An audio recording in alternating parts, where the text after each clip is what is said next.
ginagawa mo dito? Binisita ko yung binan mo. Buhay pa pala siya. Kala ko patay na eh. Pero sayang no? Nung na-hospital si Portia, hindi ko nabisita. Pero huwag ka mag-alala. Pag ikaw, hospital, nabisitahin kita.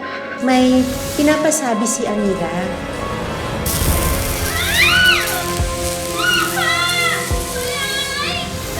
Hindi ba alam ni Amira na anak niya si Joel? Kaya maganda ka.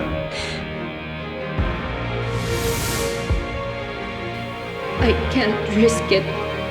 Ayokong makatikim muli ng ganti ni Amira.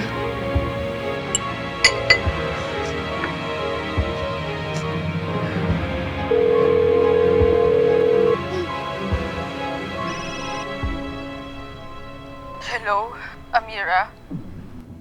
Magkita tayo. Si Maxine to. Ba't ako makikipagkita sa'yo? Ano pag-uusapan natin? I want to make a deal with you. Ayoko nang madamay sa paghihiganti mo. I want out. Nandito pala si Maxine.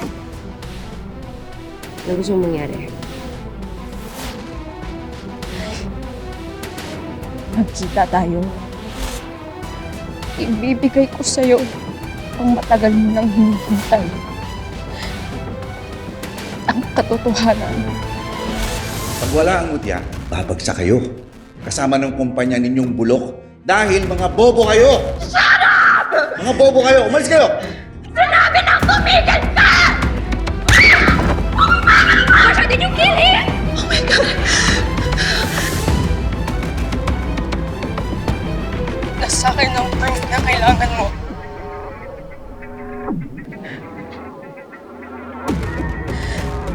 Ang proof na kailangan mo. Ibibigay ko sa'yo. Just promise to leave me alone.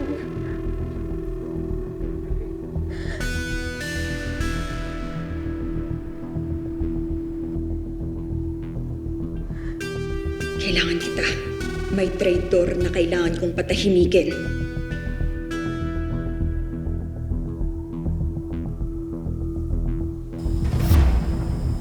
So ano, lilibutin na lang natin lahat to? Saan ba usapan yun ni Amira na magkikita?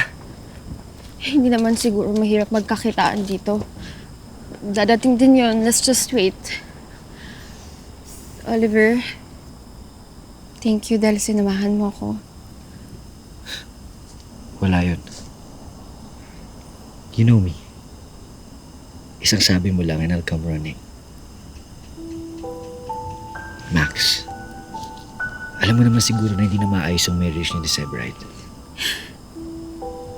Harsh naman ito. I'm just being realistic. He never appreciated you. Unlike me.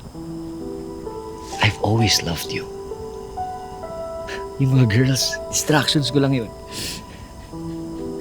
Max, iwanan mo na siya. Magpakalayo tayo. Yung pinagbentahan ko ng bar, pwede natin ibili ng bahay. Magsimula tayo and we can build our own family.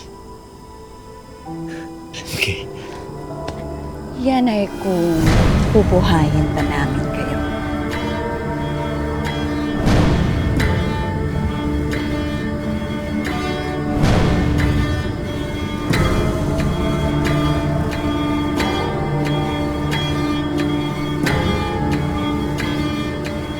Sissy, anong ginagawa mo dito? Sino yung kasama mo?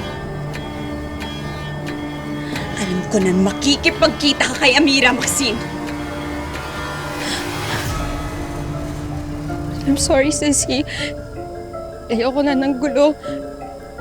I just wanna live a happy, peaceful life.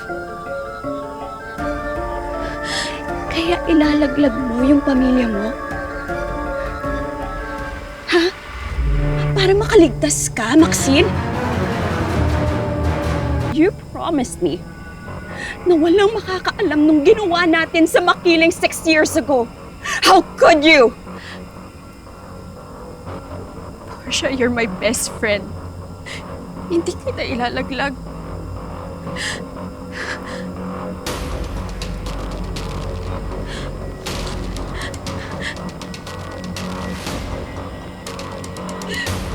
You liar!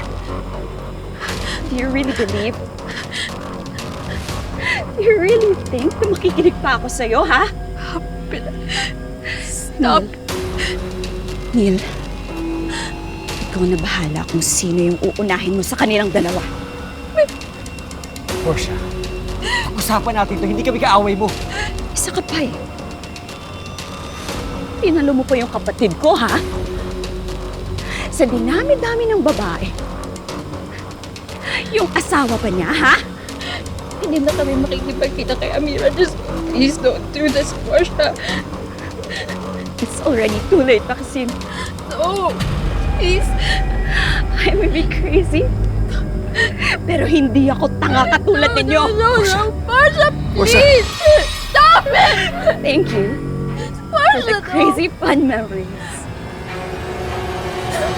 Bye.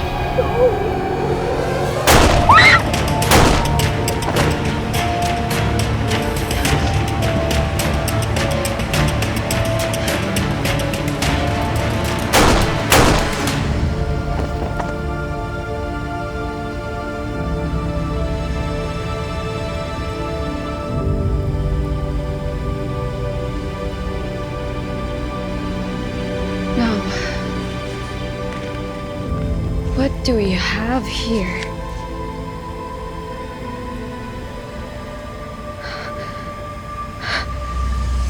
Totoo pala yung sinasabi ni Maxine.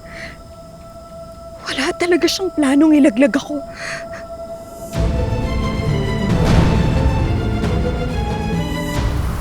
Hindi pa nakita lubas ng kwarto si Joel? Eh, hindi naman basta-basta makakalabas dito mag-isa yun sa mansyon, ah. Amira, kinuha mo si Joel. Kasi ano mo, anak natin siya, no?